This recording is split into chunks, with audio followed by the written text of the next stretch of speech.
Charlemagne. His speech is an overview of my reign. Once again, the Holy Roman Emperor Charlemagne.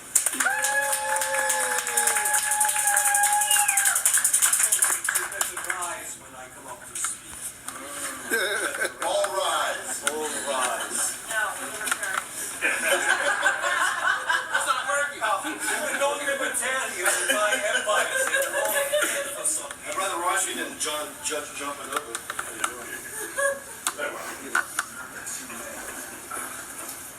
Seated.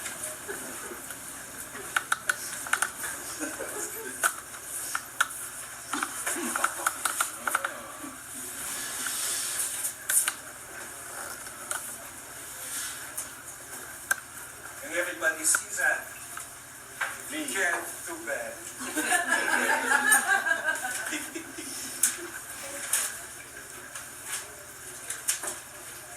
As you can see, they don't make crowns the way they used to 1,000 years ago. One thing before I get too much into this. When you see king, everyone is always trying to kill you.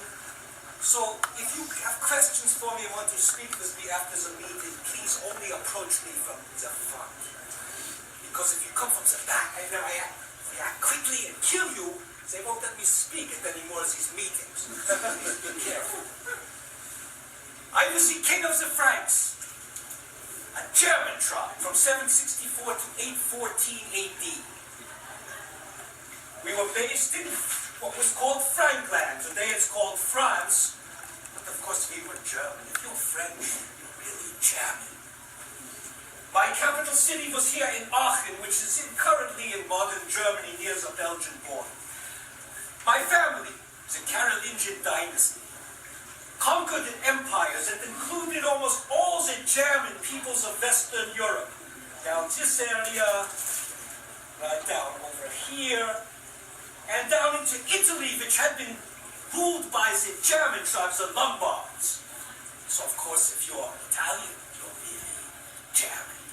And down over here, we never did conquer Spain. We tried, never conquered it, but Spain was ruled by the Visigoths, a German tribe. Guess what? If you're Spanish, you're German.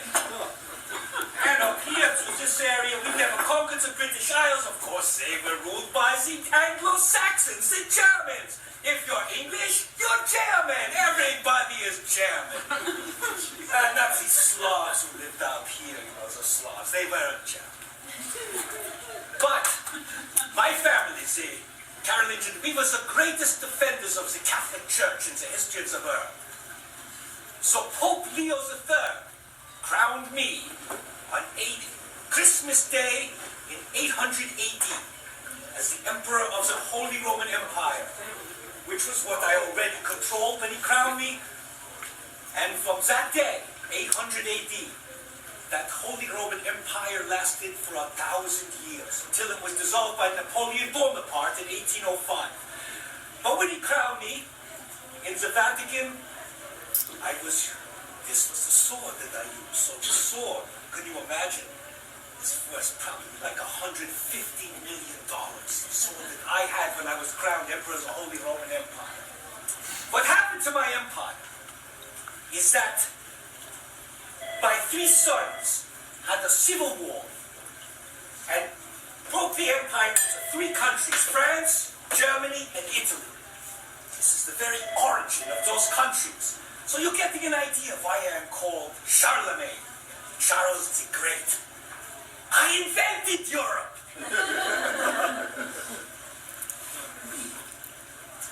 My era is sometimes called the Dark Ages. This is a lie. Now, of course, there was when we German barbarian tribes took over from the Roman Empire, that there was a downturn in civilization, and I was somewhat of a barbarian king too, but I murdered and tortured way less people than the other barbarian kings. And I am personally responsible for bringing learning back to Europe. I created universities and encouraged scholarship. My era is actually called the Carolingian Renaissance. And I forced my Frankish people to speak Latin. Latin, the language of the church, not this barbarian tongue German. But the French weren't very smart, and the Latin gradually degenerated into this vulgar tongue, French. Yeah.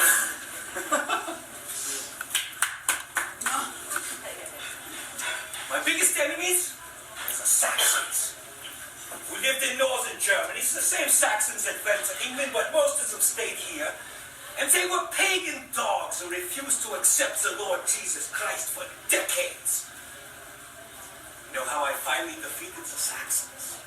I invited all their leaders to a peace conference. They came unarmed. And then I ambushed them and slaughtered every one of them. And it was easy to defeat the Saxons. And then I had my men take the survivors and dunk them in the water to baptize them. But I think they were just pretending to be Christians after that. A few centuries later, they revolted again from the church and became Protestants. Now, to give you an idea of how important I am, if you visit Paris, to this very day, Paris is right here, but Paris was just a little village when I was king. But there is a giant statue of me riding on my horse. While you're visiting my statue, you might want to take a quick look at this cathedral that happens to be right next to my statue. It's called Notre Dame. That was a joke. Because thousands of people that come from all over the world every day to spend hours and hours in Notre Dame, and if I'm lucky, I might take a quick look at my statue. But if it wasn't for me, remember I said we were the greatest defenders of the Catholic Church. If it wasn't for me, Notre Dame would not be there. Instead, there would be a very big, very beautiful mosque. Now, these days, you can't actually stand in front of my statue. You can only stand behind it because there's all this construction going on. So all you can do is stand behind my statue and look at my horse's arse. I'll pass this around so you can get a better look. But my horse's arse. And here is the front view of the statue. You'll notice here, you'll see Notre Dame in the background. You only get a little tiny, see my head a little behind the horse's head. What happened was, in order to take this picture, I had to sneak through the police barricade. I ran up really quick and snapped the picture really quickly and ran like hell. Because I know, because I snuck through police barricades, if I was caught me, I'd be arrested and tortured.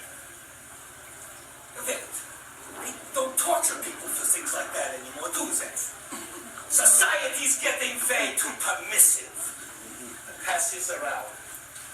Front view of the statue. Now, also last May, a picture was taken in Berlin, where me and my best friend, Todd Carpian, and his wife were visiting the German History Museum in Berlin. And we took some pictures. Here's a picture of Todd Carpian in front of a statue of me. It's a Berlin history. Berlin was part of my empire, but it was also just a little village when I was a kid. And here's another picture of Todd standing in front of my portrait, which his wife took. Now you'll notice I don't look much like my portrait anymore. But you know, people change a lot in 1,200 years. You know how people sometimes start to look like their dog? Well, the amazing thing is, I look much more like my best friend Todd Carpian than I do like myself 1,200 years ago. It's a very strange thing. Well, I hope you learned something about your own history. And just remember, if you have questions and want to talk to me after the meeting, only approach me from the front.